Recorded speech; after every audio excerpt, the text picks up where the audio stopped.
en este. Listo, ya estamos grabando. Pues bueno, ya estamos en la clase 3 de de este taller, curso de literatura de sabiduría.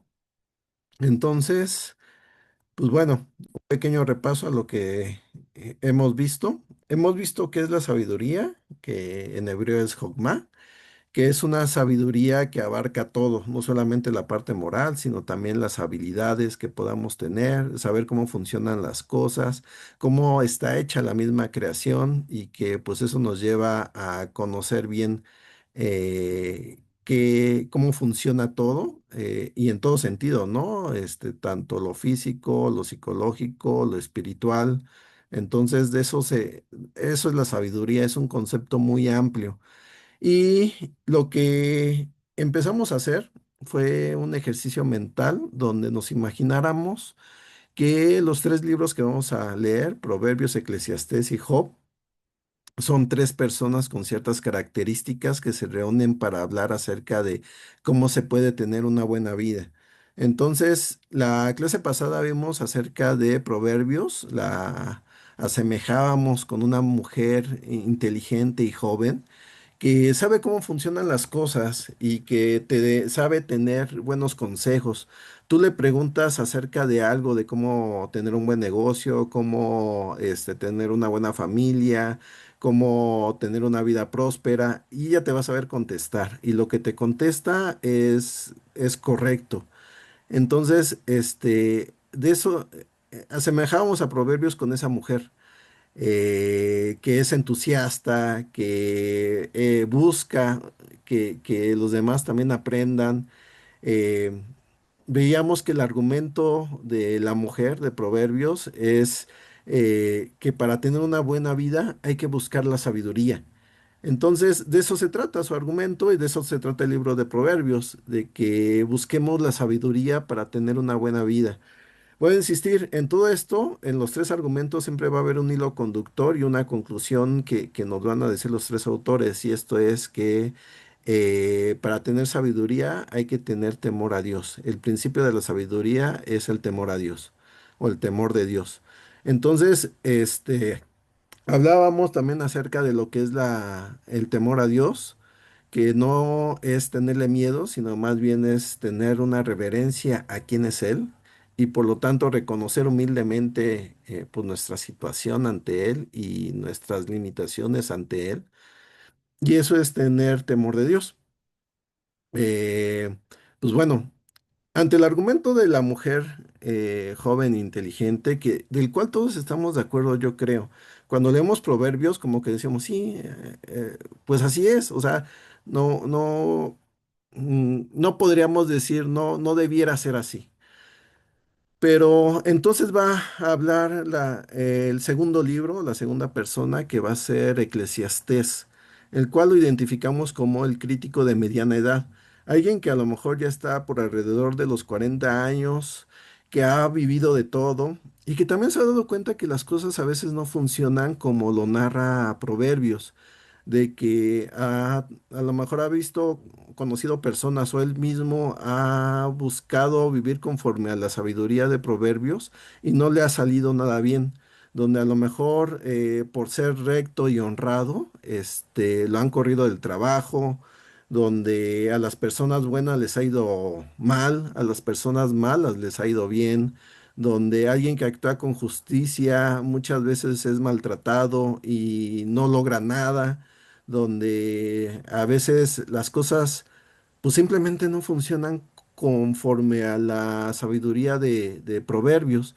Y eso es lo que le va a rebatir a Proverbios, le va a decir, a ver, sí, estoy de acuerdo con lo que dices, pero ¿qué pasa con estos ejemplos donde no se cumple? Donde personas que honran a sus padres mueren jóvenes, donde hay sufrimiento con los niños, donde, o sea, le va a empezar a narrar tantos ejemplos que va a decir, a ver, entonces las cosas pareciera que no son conforme a la sabiduría de Proverbios. Entonces, he ahí lo que vamos a empezar a ver, y este es el tema de las próximas dos clases. Eclesiastés, el crítico de la mediana edad.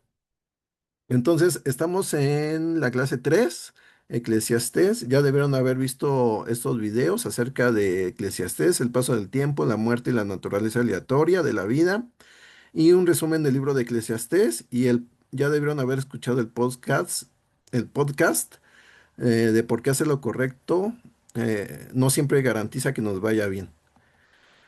Ok, entonces hablemos del libro de Eclesiastés. Para entenderlo mejor también, el libro de Eclesiastés está narrado a dos voces. Esto es que hay dos personas que están hablando en Eclesiastés. El primero y el con el que introduce el libro es el autor. El autor está hablando en Eclesiastés 1, versículo 1. Es el que introduce a la siguiente persona que va a hablar, que va a ser el maestro o el predicador, de acuerdo a la versión que hayan leído. Y él va a decir, mira, estas son las palabras del maestro. Y ya deja que hable el maestro. Y al acabar de hablar el maestro, él da una conclusión o un epílogo de lo que acabamos de escuchar acerca de lo que dice el maestro. Y eso está en Eclesiastés 12, versículo 9 al 14. Entonces, ¿quién es este autor? Pues no sabemos. Eh, Posiblemente haya sido un escriba que recolectó las palabras del predicador o del maestro y que pues al final las dejó ahí con sus anotaciones, con su conclusión o epílogo. Entonces, no sabemos quién es el autor, pero ahí está. ¿Y quién va a ser quien va a estar dando el discurso? Pues el maestro o el predicador. ¿Por qué el maestro? Pues bueno, de hecho, así se llama el libro en hebreo, Kohelet. Esta palabra en hebrea, Kohelet, significa el que habla o preside la asamblea. Así es como realmente cuando leen la palabra maestro, así es como se escribió originalmente en hebreo, Kohelet.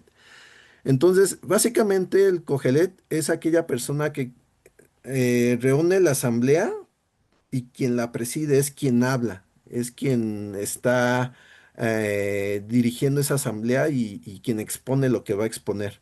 Entonces, por eso, pues es una traducción ante esa posición es maestro predicador.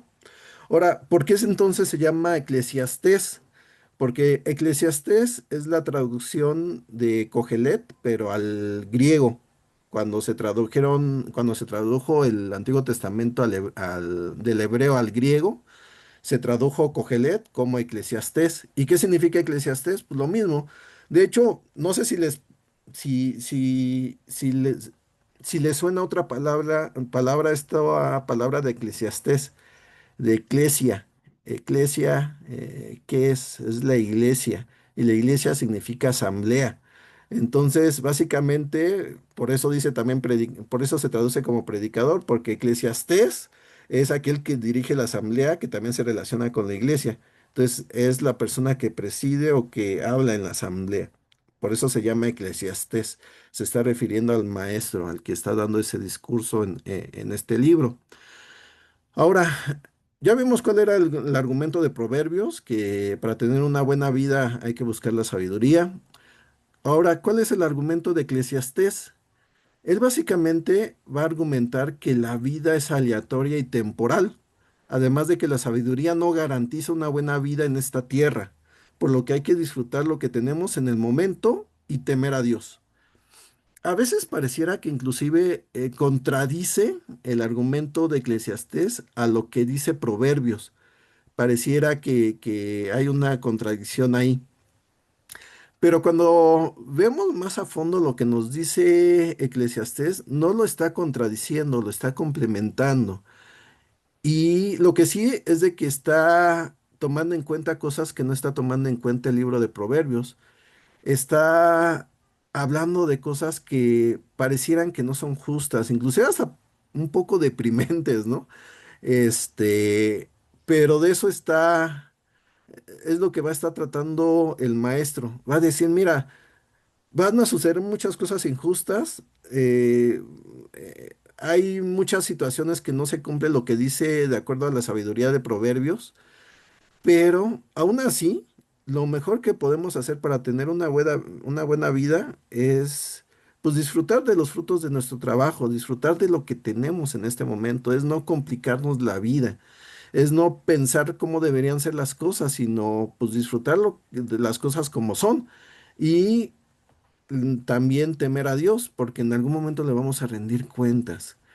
Ahorita, bueno, conforme vayamos hablando de este libro, vamos a ir tocando estos dos puntos de disfrutar lo que tenemos y temer a Dios, que digamos que es la conclusión de Eclesiastés.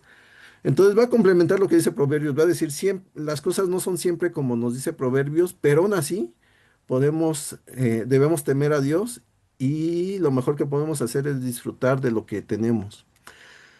Ahora, ¿cómo empieza Eclesiastés con estos argumentos? Pues con una frase que va a estar repitiendo constantemente en su libro. En el capítulo 1, versículo 1 dice, estas son las palabras del maestro, hijo de David, rey en Jerusalén. Ah, ok, primero una aclaración aquí. Aquí el autor está definiendo al maestro, está diciendo un poco acerca de quién va a hablar. Es el maestro, hijo de David, en Jerusalén. Ahora, conforme lees lo que ha experimentado el maestro, muchos lo van a relacionar con una sola persona. Este es Salomón. Recuerden que estos libros están relacionados con Salomón, ya sea que él haya escrito parte de ellos o que sea dentro de la tradición que dejó Salomón acerca de la sabiduría, de que se recolectara la sabiduría para que hubiera un buen gobierno en su nación. Entonces, pues sí, esto se relaciona con Salomón. La cuestión aquí es de que el libro no lo especifica. Vamos, no habla directamente que esto que escribió el maestro es, o más bien que el maestro es realmente Salomón. Lo puedes deducir.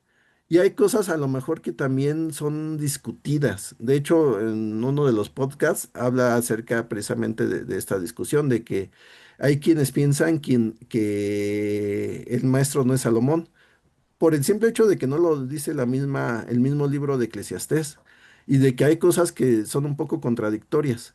Eh, Recordemos que Salomón ya pues al final de sus días, ya era alguien idólatra, era alguien que tenía muchas mujeres y que lo habían vuelto idólatra.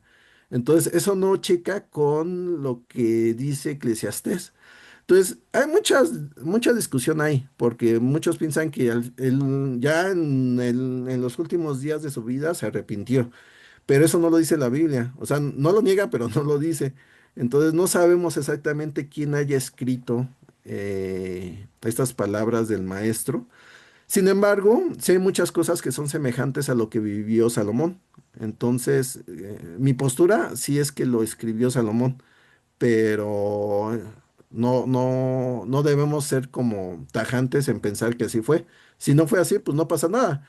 El mensaje sigue siendo el mismo, no cambia. Entonces, eso en cuanto al autor de Eclesiastés.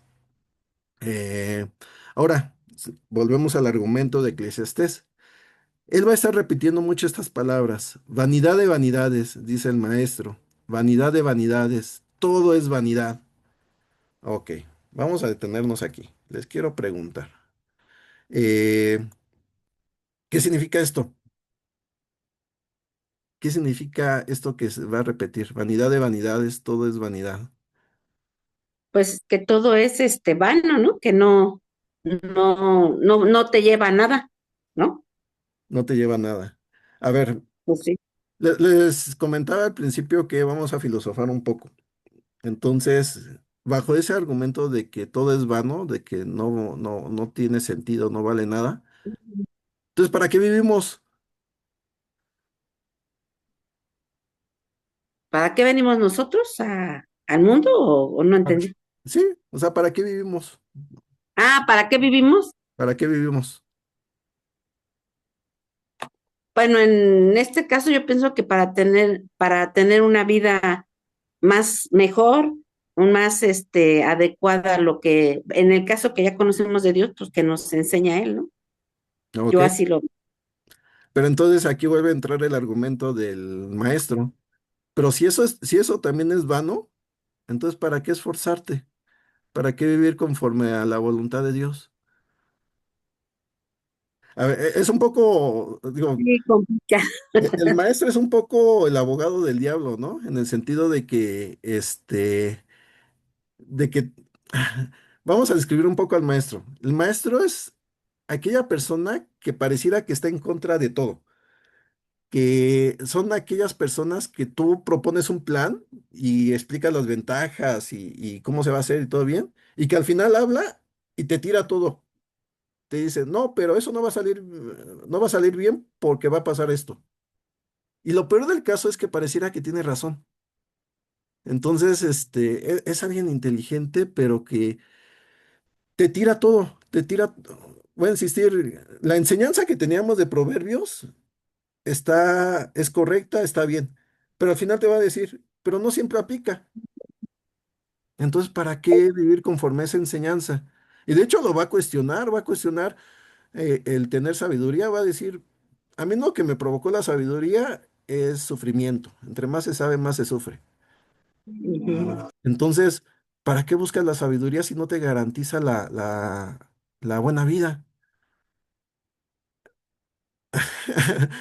Ok, Pero eso que comentas es como la negatividad de lo que ve la persona, ¿no? Pero yo creo que nosotros tenemos que ver lo positivo, porque sí pasa eso, todo eso que comentas sí pasa, pero cuando uno es positivo, como que lo desecha, pero sí llega a caer en ese, ¿para qué hago todo esto, no? En lo vano, en lo superficial. ok. Es que sí, y de eso va a empezar a argumentar el crítico. El crítico no nomás va a criticar por mera negatividad, sino te va a mostrar también las cosas malas porque te quiere llevar a un punto. Y es lo que vamos a discutir en estas dos clases. Erika, ¿quieres comentar? Adelante. Sí, bueno, es de se puede decir, bueno, primero buenos días, es Buenos de días. las primeras, pues sesiones en las que yo estoy. Y fíjate que yo al empezar a leer Eclesiastes, a mí me empezó a confrontar mucho, porque justo lo que decías, ¿no? Como para qué o por qué vives, o sea, cuál es el fin y el objetivo, si cuando empiezas a tener un cierto conocimiento, pues aquí en este libro te dicen, pues es que está mal, ¿no? Pero creo que la parte importante pues de llegar a esto y de leer este libro es justo, ¿no? Explorar esa sabiduría que tiene o que va adquiriendo el hombre para pues evidenciar todo lo que vivimos y comprender que la vida tiene algún sentido, ¿no?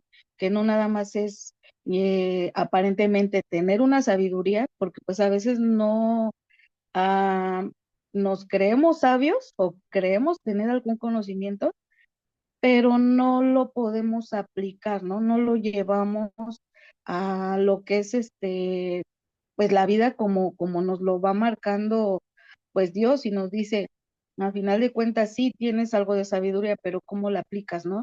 Entonces siempre está este cuestionamiento, ¿y para qué? ¿Y por qué? Y yo creo que justo aquí ese es el propósito de la vida, ¿no? Creo que este libro nos empieza a marcar esa parte, cuál es el propósito de nuestra vida, porque pues no siempre lo llevamos, ¿no? Al pie de la letra, siempre tropezamos, siempre caemos, a pesar de que ahorita lo comentabas, ¿no? Creemos tener esa sabiduría, pero pues entre más sabes, pues luego te percatas, más te equivocas, dices, hoy ya lo sabía, y lo detectas y empiezas a funcionarlo, a hacerlo de acuerdo a lo que vas aprendiendo, ¿no? Entonces, para mí, la verdad es que lo poco que he leído de Eclesiastes tiene me deja a mí muchas preguntas, muchas incógnitas, pero yo creo que va a ser muy importante ahorita todo lo que tú nos vas a explicar, porque bien decías, no lo vamos a acabar pues en un día, ¿no? De leerlo. Entonces, ahora sí que buscar la sabiduría, pero también en la práctica. Gracias. Ah, ok, es correcto. Sí, miren, El, el maestro no está en contra de que tengamos la sabiduría. Porque de hecho, más adelante, no me acuerdo bien si en el capítulo 8 o 9, habla de que sí es mejor buscar sabiduría. Pero lo que te estás diciendo es que al final no es una garantía. Eh, Digo, y la sabiduría en el sentido hebreo es parte de lo que decía Erika. O sea, no se trata solamente de conocer, sino se trata de que lo que conozcas lo estés viviendo, sino qué chiste tiene. Es el tener la información buena y correcta sin aplicarla, eso es necedad. Y eso es parte también de lo que va a narrar de lo que narra Proverbios. Pero aún así va a decir, no es una garantía. Entonces, ¿como para qué buscas sabiduría? Ese es el argumento del maestro. Entonces vamos a irnos por ahí. Por ahí, ¿alguien más quiere? Yo, Laurita León. Adelante, Laura. Sí, aquí en Eclesiastés 1:6 y 7 nos dice, el viento va hacia el sur y luego gira hacia el norte, girando sin parar, da vueltas y vueltas. El viento sigue dando sus vueltas. Todos los ríos van a dar al mar, pero el mar no se llena. Los ríos vuelven al lugar donde nacieron para volver a correr de nuevo. O sea, nosotros estamos aquí por decisión de Dios que nos permitió nacer. Ujú, Y también nos ha dado sabiduría para discernir cómo vivir, cómo llevar una vida buena. O sea, ni nos vamos a embarcar en muchos placeres, ni en juntar mucho dinero, muchas propiedades, sino que Él nos va a dar lo que a nosotros nos haga falta. Y yo, por mi parte, no buscar más de lo que Él me da, porque ya lo que Él me da es demasiado. Para mi manera de pensar es demasiado lo que Dios me está dando ahora en mis últimos años. Y pues mi vanidad sería esa, contar con el apoyo de Él, confiar en Él y tratar de apegarme a lo que dice aquí. El viento pues no piensa, el viento va y viene, las aguas igual, y no saben ellas que están llegando al mar o si están regresando a su cauce normal. Em, Nosotros así nacemos, vivimos y volvemos, le entregamos nuestro espíritu al que nos lo dio cuando nacimos. Y ni el mucho dinero, ni las muchas posesiones, ni los muchos placeres, pues nos van a dar paz y tranquilidad. Y es verdad, más adelante habla de, ¿para qué me esfuerzo tanto si se le va a quedar a otra gente ujú. todo lo que yo trabajé, todo lo que yo hice? Está bien dejarle algo a los hijos, ¿no? Aunque sea una olla, un zapato, pero dejar que ellos busquen por sí mismos lo que necesitan, no lo que yo les quiero dar, sino Ah, lo ok. que ellos desean. Ok. Y pues aquí les dejo, Sí. esa es mi Sí, manera de porque pensar. de hecho, digo, al final, tanto en esta clase como en la siguiente, les voy a dar oportunidad de desarrollar un poco esto, pero nada, lo que quiero que vean es un poco el argumento del maestro. Todo es vanidad, todo es vanidad. Entonces, ahorita les voy a especificar un poco qué es lo que tenía en mente el maestro cuando decía esto, pero no es tan sencillo, vamos, es un poco complejo entender lo que nos estaba diciendo aquí.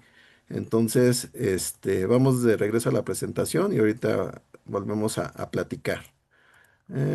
Listo.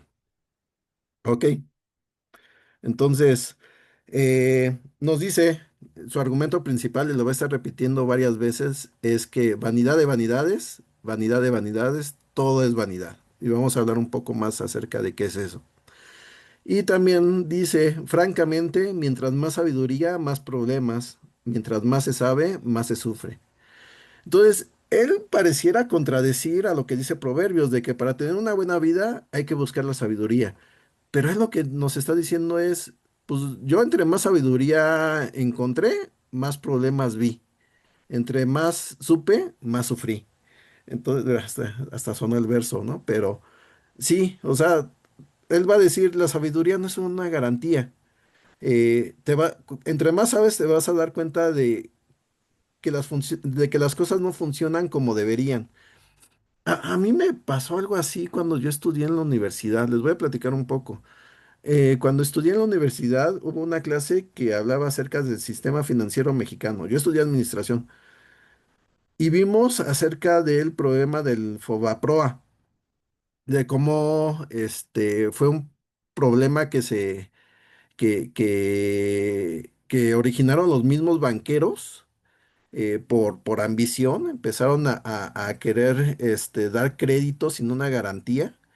Y llegó un punto donde prestaron dinero que ya, o sea, que no podían garantizar su recuperación y que era dinero de los que ahorraban en sus bancos.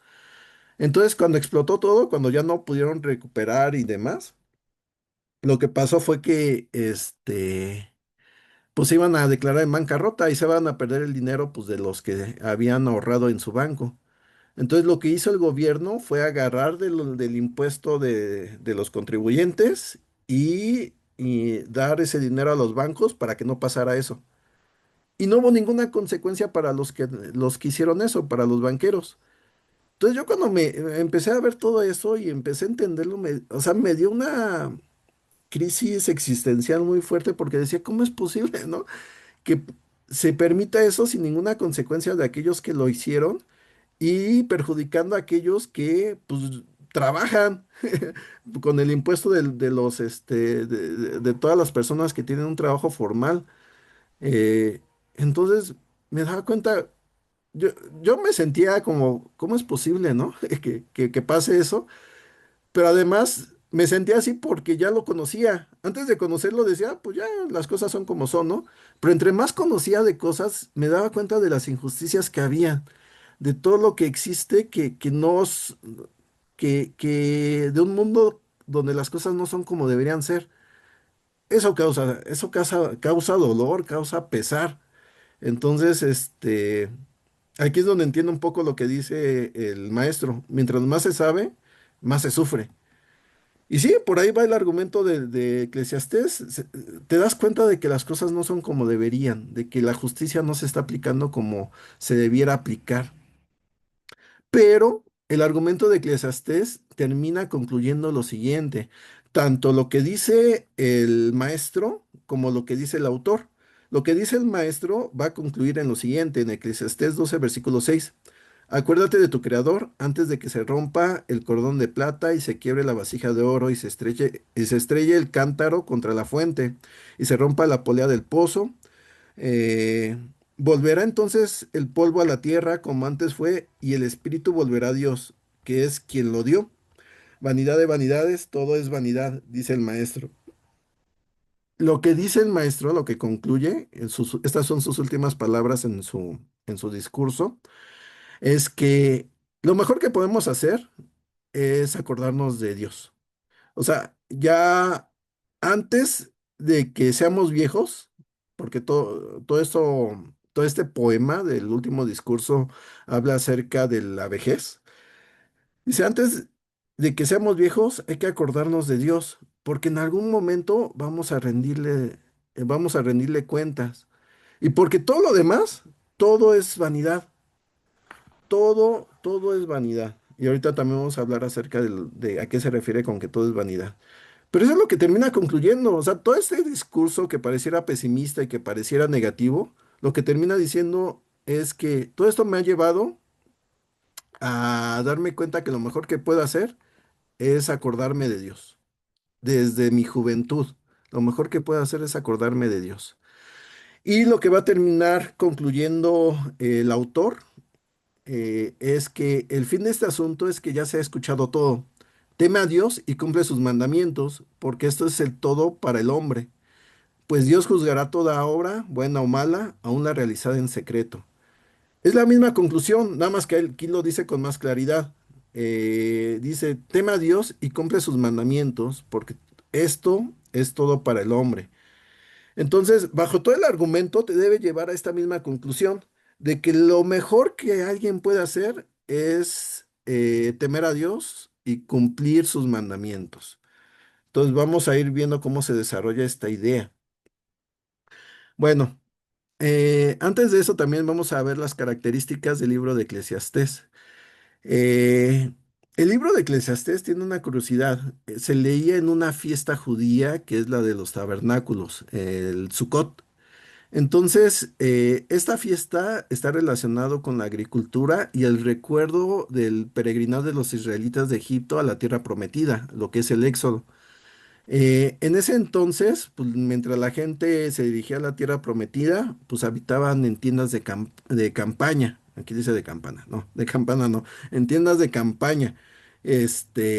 Entonces, eso de estar habitando en tiendas de campaña se le conoce como tabernaculizar.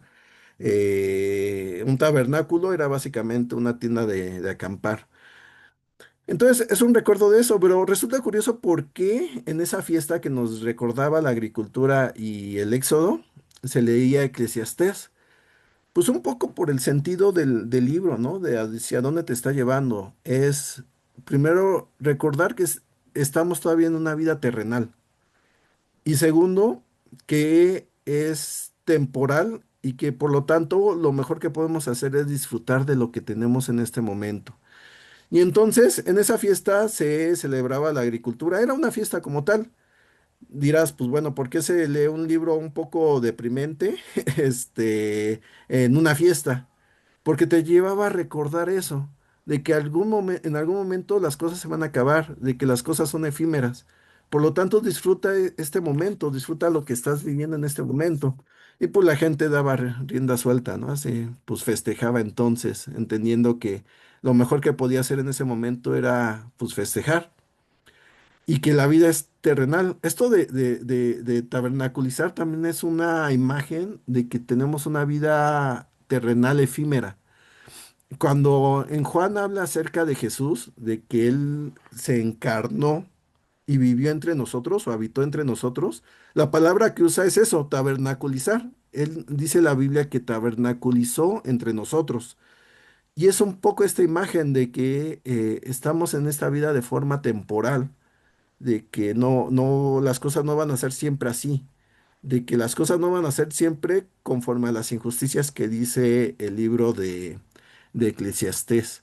Entonces ya como que da un poco más de sentido el por qué se leía ese libro en esa fiesta. Eh, pues bueno, el autor utiliza la figura del rey Salomón para demostrar su conclusión de que bajo el sol todo es vanidad, o sea, todo es Hebel.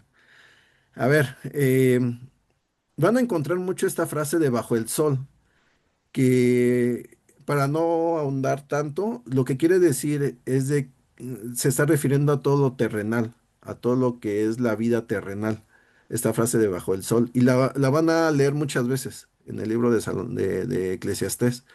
Ya hablamos acerca también del autor, de que se le atribuye a Salomón. No, el mismo libro no lo dice, pero las características que narra, pues pareciera que es él. Ya sea que él haya escrito toda la parte del maestro o que alguien basado en lo que conocía de Salomón, que pues pareciera que lo conocía bien, escribió todas esas características.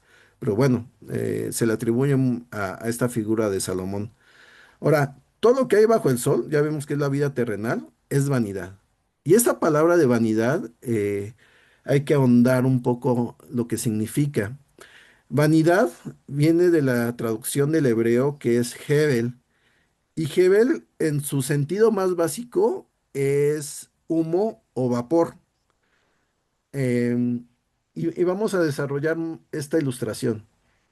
Yo cuando era niño, me acuerdo que veía las nubes y las veía así con figuras definidas. Me imaginaba que era un perrito, un borreguito, la cara de una persona.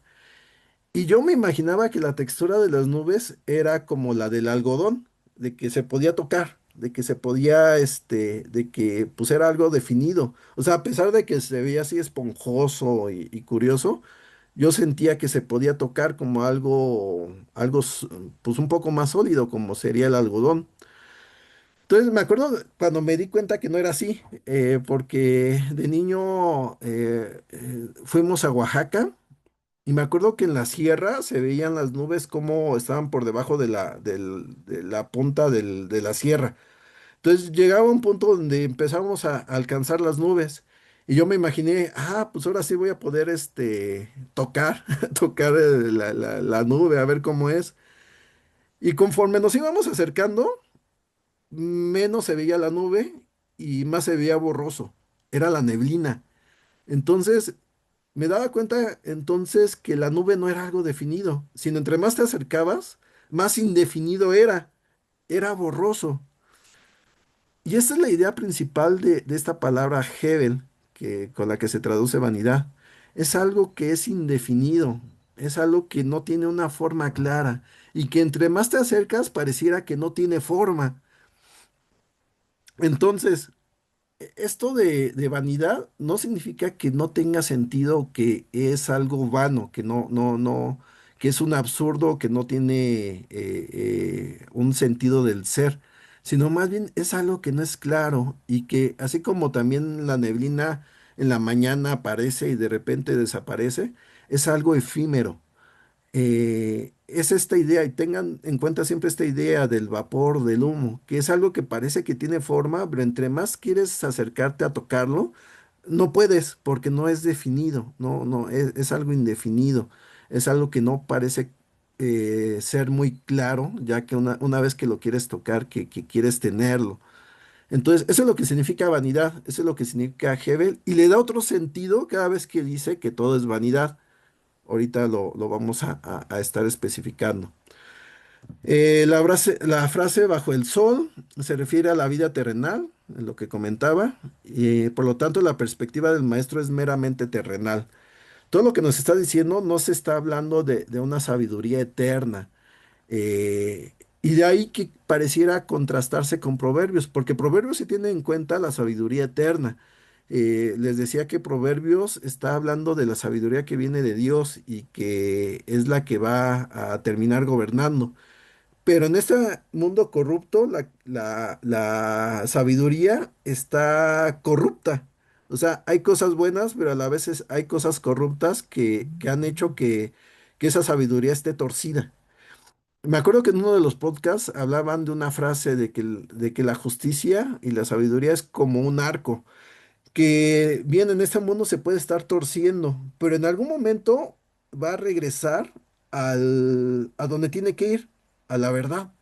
Entonces, Eclesiastés está hablando no de la sabiduría eterna, de la sabiduría que viene de Dios, sino de la sabiduría de este mundo, de la que está corrupta, vamos. Y por lo tanto, pues no tiene las consecuencias que debería tener. Eh, bueno, seguimos. En el libro de Eclesiastés predominan tres temas: la muerte, el tiempo y la suerte y azar. De hecho, parte de la tarea fue traer una escritura que se relacionara con estos tres temas.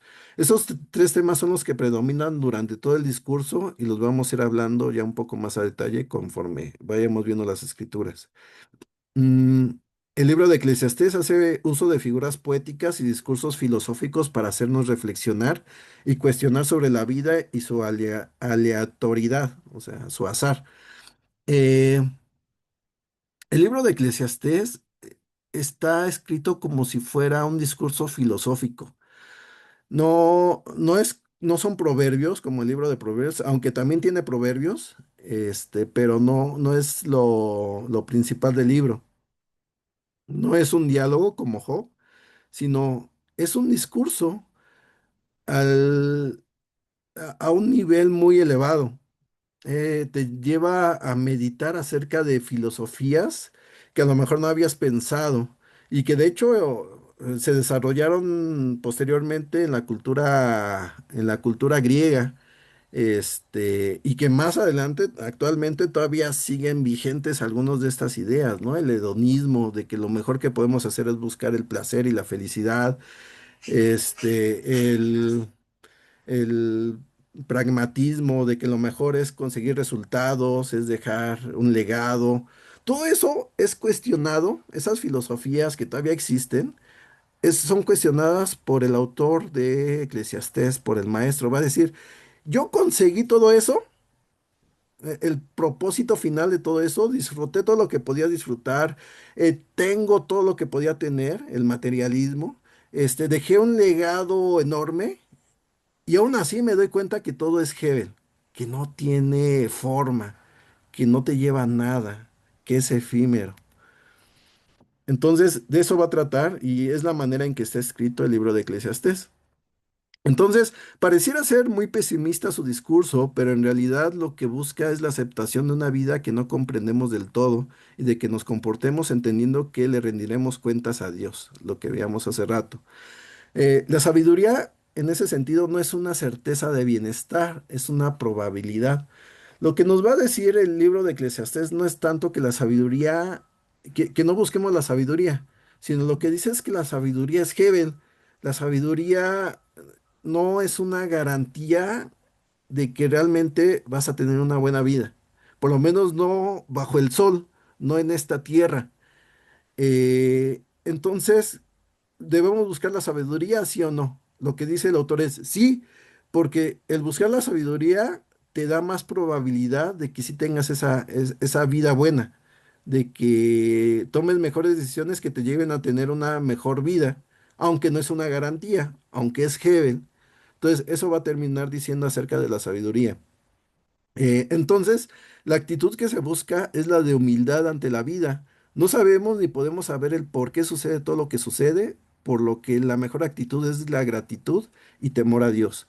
Entonces, este mundo es complejo, este mundo tiene muchas causas y tiene muchas consecuencias. No sabemos a veces por qué suceden las cosas y por lo tanto el que tú actúes conforme a la sabiduría inmediata que nos habla el libro de Proverbios de que haces esto y por consecuencia tienes esto, no funciona siempre. Hay una mejor probabilidad, pero no funciona siempre. Entonces, ante esta complejidad, lo mejor que podemos hacer es tener humildad y darnos cuenta que no vamos a entender el porqué de muchas cosas, ni las consecuencias de si haces ciertas cosas. Pero lo mejor que puedes hacer entonces es disfrutar lo que tienes, tener gratitud y tener temor a Dios, que eso es seguro. Pareciera que hacia allá va el discurso del maestro, de que entonces lo único que no es Hebel y lo único seguro es Dios, y por tanto hay que tenerle temor, hay que tenerle reverencia. Entonces, de eso trata el libro de Eclesiastés. Ahora, vamos a filosofar. Eh, que de hecho es lo que significa filosofía, es amor a la sabiduría, es a través de esta reflexión individual y comunal entre nosotros mismos, hablar acerca de lo que nos dice aquí para llegar a un nivel de sabiduría y de entendimiento que nos lleve a entender mejor las cosas. Que este es un poco el propósito de este libro, que hablemos de lo que está diciendo el maestro para que entendamos mejor hacia dónde nos va a llevar y lleguemos también a la misma conclusión, que lo único que es que no es heaven, que es permanente, es Dios, y que lo mejor que podemos hacer es temerle. Entonces, pues listo, ya les puse el marco para entonces hablar de Eclesiastés. Vamos a dedicar 20 minutos, 25 minutos a hablar acerca del contenido de Eclesiastés. Por eso les pedí de tarea que buscaran escrituras, sobre todo de estos tres temas que están en todo el libro de Eclesiastés. Casi buscas una escritura, es alguno de esos tres temas en el libro de Eclesiastés. Entonces aquí ya es donde vamos a empezar a hablar. Y un poco la finalidad del autor es eso. Es, a ver, aquí está mi discurso, pero no solamente léanlo y ya, sino entiéndanlo, platíquenlo entre ustedes. Es un poco la manera en que los judíos en sus sinagogas enseñaban este tipo de literatura, que es, lo leemos, pero bueno, ahora vamos a discutir acerca de esto. ¿Qué nos está diciendo? ¿Qué es lo que nos quiere, hacia dónde nos quiere llevar el autor de este discurso? Es lo que vamos a hacer ahorita. Entonces, ¿alguien quiere compartir alguna de las escrituras que encontró? Sí, yo, Cori. A ver, primero levantó la mano Adriana, después de Adriana Ah, tú. perdón. ¿Eh? Vale, ok. Entonces empezamos contigo, Adriana. Sí, gracias. La escritura que habla del tiempo, yo escogí en Eclesiastés 2:11, donde dice, me puse luego a considerar mis propias obras y el trabajo que me había costado realizarlas, y me di cuenta de que todo era vana ilusión, un querer atrapar el viento y de que no hay nada de provecho en este mundo. Pues yo puse esta porque dije, pues sí, a través del tiempo, a través de la vida puede uno estar eh, en un empleo, en un trabajo, y al final, dice el autor, pues todo es vana ilusión, ¿no?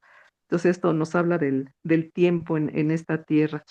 Luego, en la siguiente Pero escritura, que es la que habla de la muerte. antes de que sigas con la siguiente escritura, nada más déjame platicar un poco de esta porque tiene todos los Ok, elementos que ahorita acabamos de decir. En la sí, versión NBI dice lo siguiente. Luego observé todas mis obras y el trabajo que me había costado realizarlas. Vi que todo era vanidad, un correr tras el viento y que no había provecho bajo el sol. Entonces, a ver, aquí están todos los elementos que ahorita acabamos de leer. Escogiste es una ajá, escritura que ejemplifica todo esto. Es correr tras el viento, lo que les platicaba un poco acerca de lo que es Hebel, la neblina. Aquí se entiende un poco mejor la idea. Eh, y no había provecho bajo el sol. En la traducción que leíste se habla de lo terrenal, que era lo que les comentaba. Esta frase de bajo el sol, que es la frase más literal, habla acerca de todo lo que es terrenal. Pero vean, o sea, el argumento que lo lleva a eso es, observé todas mis obras, todo lo que hice, el trabajo que me había costado realizarlas. Todo el esfuerzo que hice es eso, es Hebel, es correr tras el viento, es indefinido.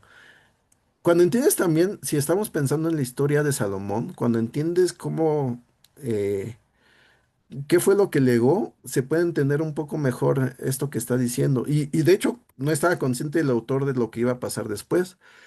El reino ujú, iba a ser destruido. Bueno, primero, después de Salomón, el reino se dividió. Se dividió lo que tenías, esta grandeza del reino se dividió. Después conquistaron el reino del norte y años después conquistaron el reino del sur. Y tal cual el reino pues se despedazó.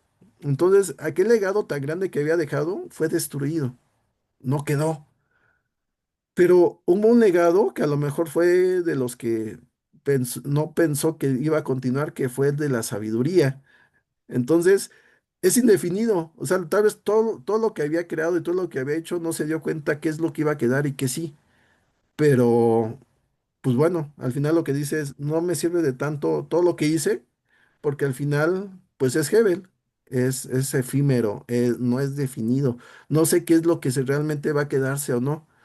Entonces, ¿para qué me afano? ¿Para qué me vuelvo un workahólico? O alguien que nada más se queda en el trabajo, porque al final, quién sabe si eso vaya a permanecer o vaya a tener alguna finalidad más allá de lo que ahorita vayas a tener. Entonces, es un poco una visión de vida. Ahora sí, Adri, la siguiente. La siguiente es la que habla de la muerte. Yo Ujú, elegí Eclesiastés 2:14 al 15, ujú. donde dice, bueno, estoy leyendo la Dios habla hoy. Dice en Eclesiastés 2:14 al 15, el sabio usa bien los ojos, pero el necio anda a oscuras. Sin embargo, me di cuenta de que a todos les espera lo mismo. Y me dije, lo que le espera al necio también me espera a mí. Así que de nada me sirve tanta sabiduría. Hasta eso es vana ilusión. O sea, pues al final está la muerte, ¿no? Y a todos se nos vamos a tener el mismo fin, ¿no? Lo que habías comentado tú hace rato. O sea, bueno, o casi, casi pues ¿para qué me sirve hacer esto, hacer lo otro, si de todas maneras todos vamos al mismo lugar, ¿no? Por eso utilicé esta. Todos vamos a morir. Mira, en el versículo 16 también resume un poco es esto que acabas de leer. Dice, nadie se acuerda jamás del sabio ni del necio. Con el paso del tiempo cae en el olvido, lo mismo mueren los sabios que los necios. Eh, sí es un poco desconcertante esta conclusión, ¿no? Porque dices entonces, ¿de qué me sirve ser tan sabio o buscar la sabiduría si al final pues voy a morir? Igual que el necio, aquel que no buscó la sabiduría, pues es el mismo destino. Recuerden un poco la idea de lo que nos está diciendo aquí, que se está refiriendo a lo terrenal. Pero lo cierto es de que esa parte es cierta, o sea, sabio y necio van a morir. No, no, no, tenemos el mismo destino. Entonces, en cuanto a la muerte física, o sea, van a existir, aquí no se está refiriendo a la eternidad, se está refiriendo a la muerte física. Entonces, lo que nos está llevando es como no a confiar solamente en no pensar tal vez en una mala idea, que a veces pensamos de que, bueno, si busco la sabiduría, voy a tener más vida, pudiera ser una probabilidad, pero no es una garantía. Entonces, no te quedes con esa idea porque lo que puede pasar es la decepción de que entonces, ¿por qué estas personas que fueron sabias, por qué murieron o jóvenes, o por qué murieron de una forma fea, o por qué murieron si eran personas que buscaban la sabiduría, si eran personas que buscaban hacer la justicia? Pues bueno, porque así es esta vida terrenal, es el mismo destino. Entonces, entre mejor lo aceptemos, entre aceptemos que eso pasa, podemos seguir adelante. Así son las cosas en esta vida, bajo el sol. Y por eso también eso es Hebel, eso es vanidad, porque entonces también no hay una garantía, porque no tiene una forma definida, no hay una constante ahí. Voy a insistir, habla mucho este libro como de probabilidades, de que sí, es mejor porque es más probable, pero no es una garantía. Entonces, cuando pasan estas cosas que son injustas, pues así es, así es esta vida. Entonces, hay que aceptarlo y seguir. Entonces, eso es la muerte. ¿Y tienes otra escritura, Adri? Sí, la escritura sobre la aleatoriedad, yo dije, bueno, a ver qué es aleatorio, es algo casual, algo fortuito, ¿no? Ah, es Y correcto. elegí Eclesiastés 8, 6 y 7, y Ok. dice, Dios habla hoy, en realidad hay un momento y un modo de hacer todo lo que se hace, pero el gran problema del hombre es que nunca sabe lo que va a suceder, ni hay nadie que se lo pueda advertir. Y esta yo dije, pues la verdad es que es muy cierto, ¿no? Porque tú puedes hacer planes, inclusive pedirle a Dios y todo, pero de pronto cambia todo, ¿no? En la vida suceden cosas y que no te esperabas. Y entonces, pues eso es algo casual, algo aleatorio, ¿no? Ujú. Es correcto. Sí, esa es otra verdad que nos dice el maestro, ¿no? No conocemos el futuro, no sabemos qué es lo que va a pasar después, y no lo vamos a conocer. Podemos tomar decisiones en base de la información que tenemos, pero no sabemos cómo las cosas pueden cambiar. Eh, me tocó un poco recordando las experiencias que he tenido saliendo de la universidad. Me acuerdo que básicamente la visión que tenían mis padres es que teniendo universidad es seguro que encuentres trabajo. Entonces, básicamente el estudiar te daba garantía de tener un trabajo y un trabajo bien, o sea, un buen trabajo. Eh, Sucedió que cuando salí de la universidad no encontré trabajo y así estuve como más de 2 años sin encontrar trabajo. Y eso me causó depresión porque yo decía, pues, ¿qué estoy haciendo mal, no? O soy tan malo, o sea, soy tan malo en lo que hago, en lo que he aprendido como para que no me contraten. Este, entonces, pues, me llevó a una depresión el darme cuenta de eso, ¿no? o bueno, el pensar así. Y yo decía, pues no era una garantía entonces el estudiar para tener un trabajo. Pues no. Y resultó, ya años después ya supe un poco las razones de por qué no encontraba trabajo, y es porque casi nadie encontraba trabajo porque estaba la crisis del 2008, una crisis que empezó en Estados Unidos y que se extendió en todo el mundo por cuestiones inmobiliarias. Que dices, "Ay, ¿yo qué tengo que ver? Pues nada." Este, pero una situación en un sector particular desató toda esa crisis, donde inclusive muchos perdieron trabajo. Eh, y lo que provoca eso es, pues a ver, entonces, no hay, de hecho, es curioso, hay una película que se llama The Big Short o La Gran Apuesta que habla de esa crisis y tiene un mensaje parecido a lo que acaba de leer Adriana, de el mercado inmobiliario era considerado como el más seguro de todos. Decía, pues nadie sería capaz de no pagar su casa, pues ahí es donde van a vivir. Y pasó. Muchos dejaron de pagar su casa por diferentes condiciones y volvió ese mercado un mercado inseguro. O sea, a pesar de que es de los más estables hasta la actualidad, ya se sabe que no hay una seguridad de que realmente no pase nada en contra de ese mercado. Y bajo la visión de que era algo seguro, muchas empresas perdieron mucho dinero y hasta cerraron por invertir en mercados inmobiliarios sin tener en cuenta de que algo malo podría pasar. Entonces, bueno, a ver, los estoy metiendo un poco en, en mis temas, pero la cuestión es de que no hay seguridad. Cosas que parecen seguras no lo son. Sí hay probabilidades, pero no hay seguridad. Puedes apostarle a algo, pero no hay seguridad. Entonces, esa es como la enseñanza. Eso es el Hebel, de aún lo que pareciera más seguro, no lo es. Entonces, tenemos que aprender a vivir con eso. Así es esta vida, así es todo lo que hay bajo el sol. Entonces, pues es parte de la enseñanza del maestro. Gracias, Adri. ¿Alguien quiere comentar acerca de esto o ya las escrituras que buscó?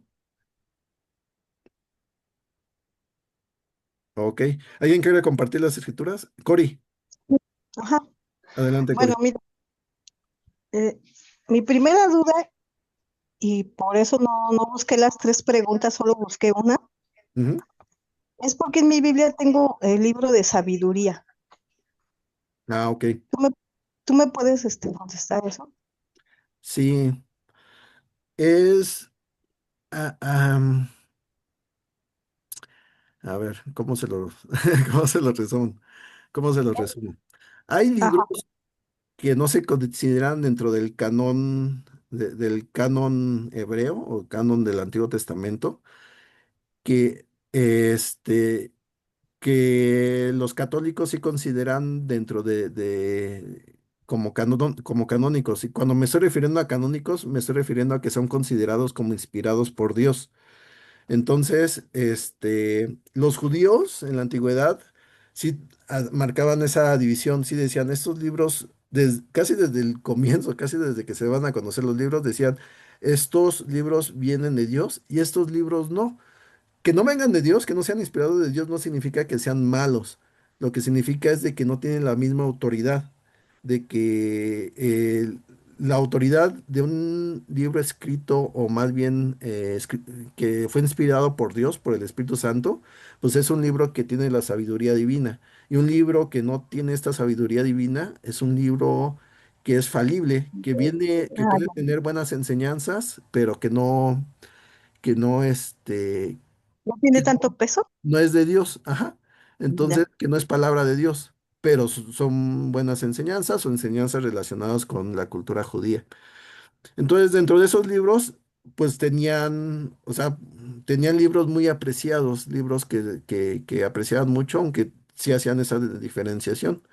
Dentro de esos libros están textos como los de sabiduría, Hay narraciones de Daniel que están ahí, que entran dentro de ese, de esos libros no canónicos, pero que son apreciados.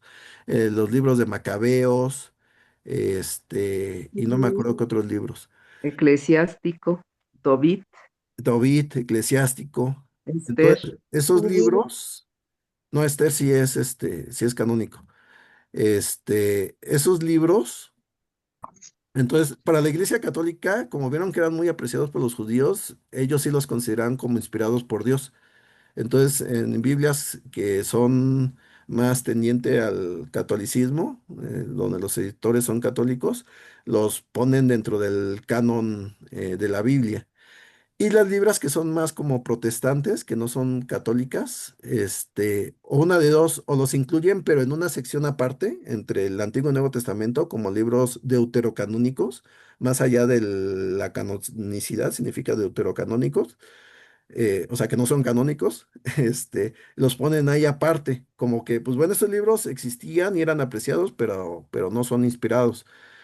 Y hay Biblias que no los tienen, precisamente porque no los consideran dentro de la palabra de Dios y no los consideran relevantes. Entonces, en tu Biblia, Cori, Ajá. debes tener, no sé si los tengas como divididos en esa sección de deuterocanónicos. Sí, Si no están dice, divididos, sí, dice que son actitudes de los buenos y los malos y el juicio de Dios. Eso es sabiduría aquí en esta Biblia. bueno, en cuanto a la Está división. dividido. Ujú. En cuanto a la división, ahí o dice deuterocanónicos, o si no Sí, sí, no están divididos como deuterocanónicos, probablemente tu Biblia sea una Biblia más católica. Entonces, mm, por eso está ese libro de sabiduría. Este, pero no es el de Eclesiastés. Debes buscar el libro de Eclesiastés. es que tengo Eclesiástico. se llama Eclesiástico es diferente a Eclesiastés. diferente. Sí. Ya. Entonces no. Entonces, Estoy ahí- mal en la tabla, entonces. sí, necesitas buscar el de Eclesiastés y ese es el que debes de leer. Gracias, Miguel. De nada. Este, Adela, adelante. Gracias. Sí, eso que decía Cory, Mario nos dio un curso de de los libros apócrifos o prohibidos. Y eso que tú le Eran explicaste prohibidos. es cierto, fue algo de lo que nos dio Un poco Mario. en marketing, pero no, no eran Sí, prohibidos. pero no era esa por ahí. Bueno, Ajá. mira, yo, exactamente había la de, el paso del tiempo fue la de 12:1. Acuerda de tu creador, ahora que eres joven y que aún no han llegado los tiempos difíciles y vendrán años en que digas, no me atrae ningún placer vivirlos. Y esta escritura, desde que yo llegué a la iglesia y me la enseñaron, yo la aplico mucho cuando a veces los jóvenes, andan en el destampe y todos, yo les digo, acuérdate a hoy que estás joven de lo que Dios puede hacer en tu vida, ¿no? Y siento que desperdician mucho su vida, lo que decían hace rato de que al final tenemos que encontrar a Dios, ¿no? O ver a Dios. Y esta es la que a mí siempre me ha llamado la atención. Hoy ya la entendí mejor de lo que nos explicaste, porque pues sí llega el tiempo en que uno ya llega a ser grande o viejo y ya dice de qué sirvió todo lo que viví cuando su vida no tiene ese sentido, ¿no? Yo así lo entendí esta. Ok, vamos a detenernos ahí para Ujú, comentar un poco. ujú, Dice en Eclesiastés 12:1, acuérdate de tu Creador en los días de tu juventud, antes de que lleguen los días ujú. malos y vengan los años que digas, no encuentro en ellos placer alguno. Entonces, yo se lo puedo decir un poco por experiencia, porque yo desde niño mi mamá me empezó a enseñar acerca de la Biblia y conocía la iglesia. Desde los 6 años mi mamá empezó a venir a a la iglesia y desde esa edad me empezaba a leer historias de la Biblia. Entonces, eh, me ayudó a entender un poco desde esa edad que lo mejor que podía hacer era pensar en Dios en todas mis decisiones. Y hubo momentos en donde tuve crisis, donde, sobre todo en la universidad, donde decía como, ¿para qué vivo conforme a lo que dice la Biblia? Si como que la vida es diferente, ¿no? Como que las cosas son diferentes. Un poco esta idea, ¿no? De que, que me ha llevado, que me ha traído de bueno vivir conforme a la Biblia y pensar en Dios en todas mis decisiones y nada más lo que siento son como restricciones de lo que puedo hacer. Cosa que no es así, ¿no? O sea, no es cuestión de perspectiva y de ver ahí algunas ideas, ¿no? Pero así me sentía. Entonces, hoy ya a la distancia me doy cuenta que esas restricciones me evitaron a tomar muy malas decisiones que no veía en ese momento. Digo, sin dar mucho detalle, yo les podría decir que me evitó de ser padre muy joven, me evitó de salirme de la escuela, me evitó de tomar trabajos que no eran buenos, que me hubieran llevado a volverme alguien corrupto. Entonces, lo veo a distancia, ¿no? Como esas restricciones que en su momento decía, como, ¿por qué las hago? Ahorita las veo a distancia y digo, ay, qué bueno, ¿no? Que en ese momento no entendía el por qué, pero las hacía por temor a Dios. Y yo creo que es un poco la idea de, entre más pasa la vida, es más difícil que tomes buenas decisiones porque te vas maleando. Tu manera de ver las cosas se va formando y las vas viendo más de forma humana. Y para regresar a ver las cosas como las ve Dios, conforme más años pasan, es más difícil. Entonces, desde la juventud te moldeas mejor.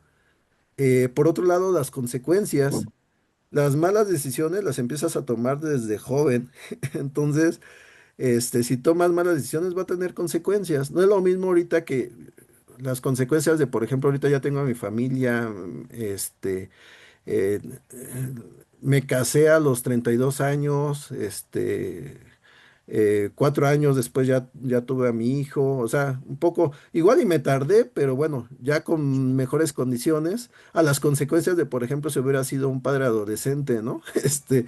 Eh, con una pareja que en ese momento no, pues, no tenemos bien desarrollado nuestras emociones, nuestro pensamiento y pues tomando malas decisiones, ¿no? Y con esto no digo, no estoy poniendo como que, ay, es malo ciertas cosas, ¿no? Que tengas novios joven, ¿no? O sea, no me estoy refiriendo a eso, sino más bien sí conoces mejor y vas creciendo y vas aprendiendo conforme van pasando los años. Y conforme vas creciendo de acuerdo a la línea que nos marca Dios, el acordarnos de Él desde la juventud es mucho mejor en cuanto a consecuencias y en cuanto a manera en cómo empiezas a interpretar la vida, a que si lo haces ya de grande, ya cuando ya la regaste. Este, las consecuencias son muy diferentes. Y yo creo que lo mejor es eso, desde joven acordarnos de nuestro creador antes de que pues ya tiene las consecuencias, ya eres grande, ya tomaste las malas decisiones y pues ya estás viviendo conforme a esas consecuencias, pues ya es un poco, vas a tener que lidiar con eso. Entonces, adelante, Adela. Sí, es el resultado de lo que tú dices de las malas decisiones cuando uno ya es grande. Ujú.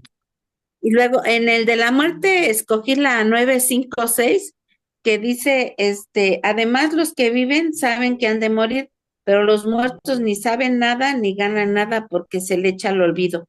Ahí termina su amor, su odio y sus pasiones y nunca más vuelven a tomar parte en nada de lo que se hace en este mundo. Y es algo de lo que dicen, o sea, el poder entender de que cuando uno ya se muere, todo es vano porque ahí se acaba todo, ya ahí ya ni se sabe si hiciste bien o mal porque ya se acabó todo, pero en vida, uno no lo ve de esa manera, ¿no? Yo así lo entiendo.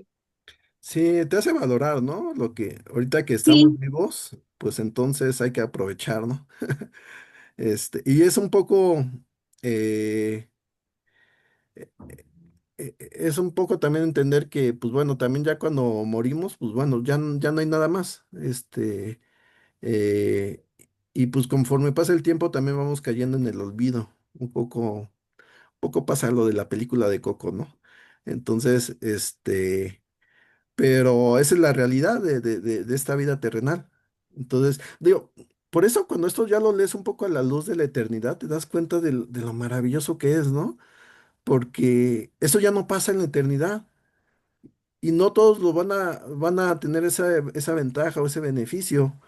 Los que piensan que solamente se trata de este mundo terrenal, pues van a tener eso, el resultado de esta vida terrenal, lo que disfruten en esta vida y ya, van a caer en el olvido y hasta ahí va a quedar.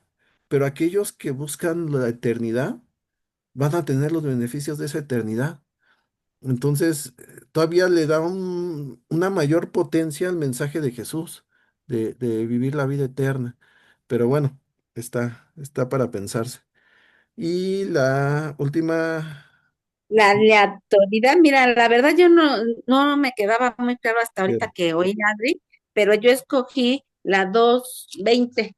No sé ujú, si eso sea, este, a ver, vemos. ¿cómo explicar? Mira, dice, al ver lo que yo había hecho en este mundo, lamenté haber trabajado tanto, pues si hay quien pone sabiduría, conocimientos y experiencia en su trabajo, tan solo para dejárselo todo a quien no trabajó para obtenerlo.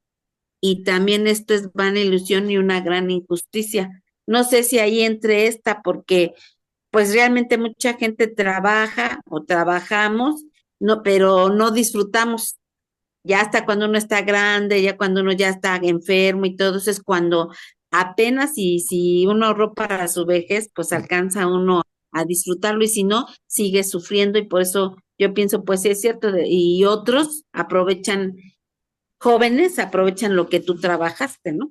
No sé si ahí entres, la verdad no sé. Y tuviste buena intuición, porque sí, sí entra. Digo, ¿Sí? cuando nos referimos a la aleatoriedad, es eso de que no, no. No hay una certeza de causa y efecto, o sea, de que algo que pareciera que pudiera tener ciertas consecuencias, no las tiene.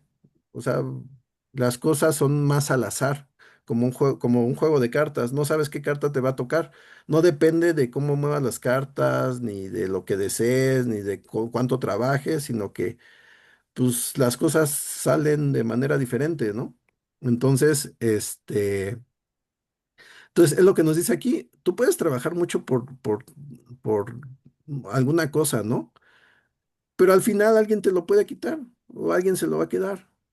Entonces, sucede, por ejemplo, a veces con los ricos, ¿no? Trabajan para su riqueza, mueren, las cosas se las quedan sus hijos y si sus hijos no son sabios, la pierden. Fue lo que pasó con Salomón. Salomón, o sea, ¿ves todo lo que tuvo? Y la mayoría de eso se perdió con su hijo en el siguiente reinado. Tuvo malos amigos que le aconsejaron mal, tuvo malas decisiones, empezó a presionar a su pueblo y se hartaron y se dividieron de su reino. Perdió la mayoría de lo que había conseguido su padre. Entonces, ¿como para qué?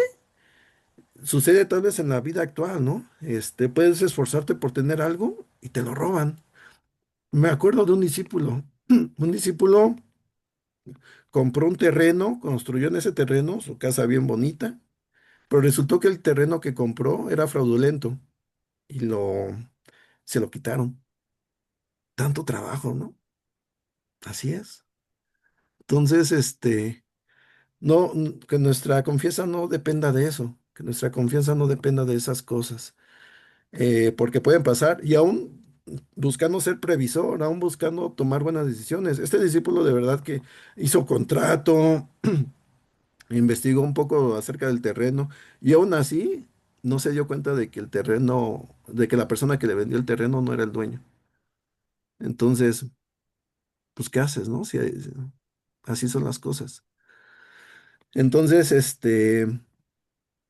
pues de eso se trata, ¿no? Y vamos a seguir Así. platicando de eso en la siguiente semana. Vamos a hablar un poco más acerca de Hebel, pero le vamos a cortar hasta aquí. Si tienes escrituras que quedaron pendientes, las vemos la siguiente semana. La tarea sigue siendo la misma. Terminen de leer Eclesiastés. Si quieren buscar alguna otra escritura relacionada a estos temas, adelante. Vamos a darle prioridad a los que no la han compartido y pues platicamos un poco más acerca de estos temas la siguiente semana, ¿vale? Pues listo, ya sería todo por hoy.